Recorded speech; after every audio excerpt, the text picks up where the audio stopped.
Welcome to episode number 4 of the Dugout Report. We have Paul Boye on to talk about a fantastic Phillies win tonight from Sands Bank Park. And welcome, Paul. And I'm really glad that we got the chance to do this.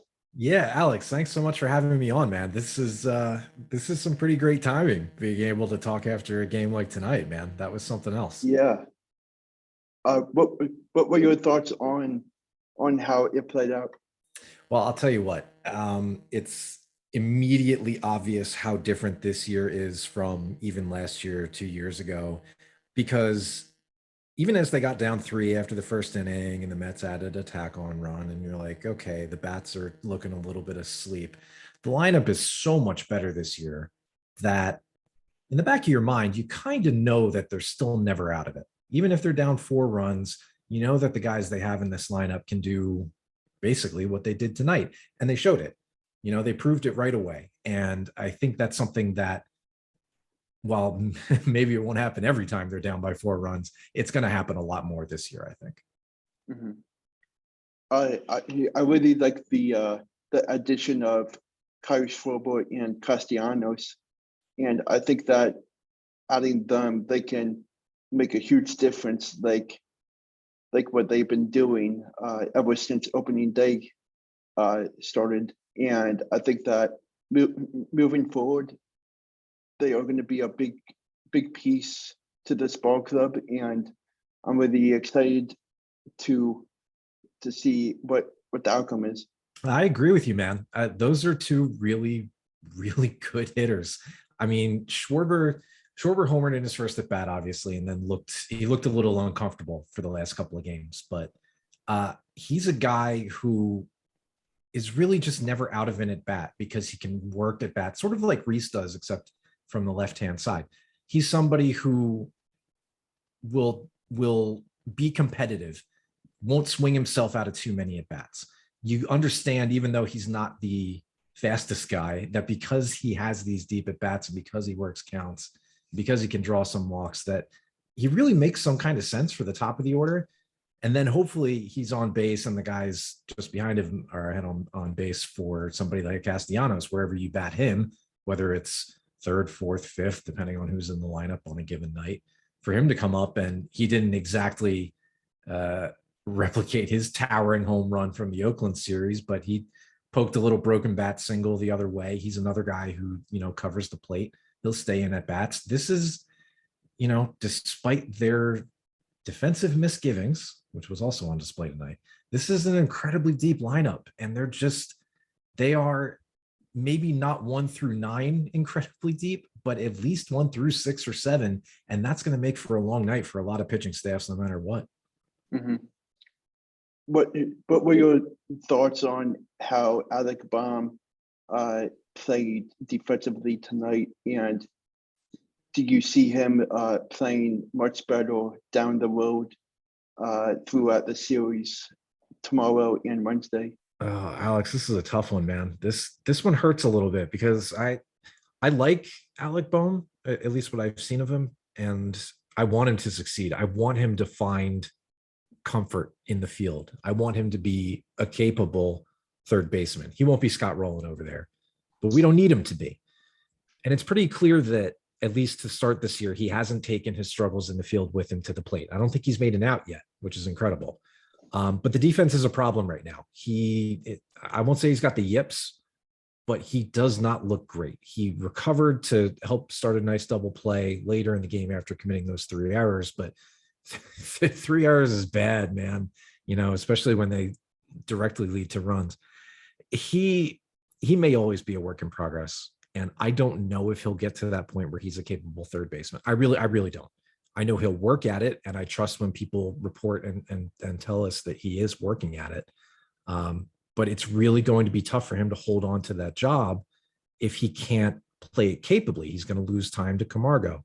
He does not have regular at-bats in the DH spot to fall back into, because that's probably going to be one of Schwarber or Castellanos. So he's got to pick it up. He really does. I'm glad to see the bat is alive again, at least to start. But the glove's got to be a little bit better.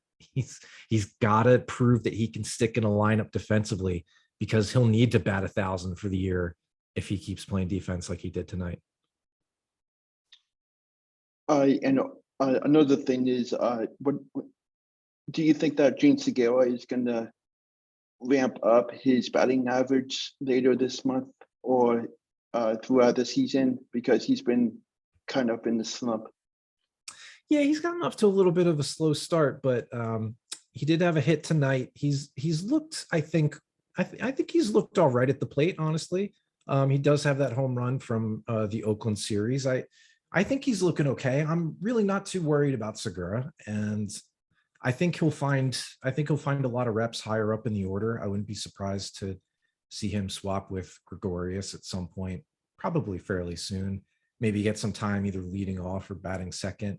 He's on the list of guys to worry about for me. He's pretty low, just because I like his approach at the plate. I like how much contact he makes. He still looks pretty fresh. He still looks like he's swinging at pretty good pitches. So I'm not that concerned about Gene, and I think he'll be fine.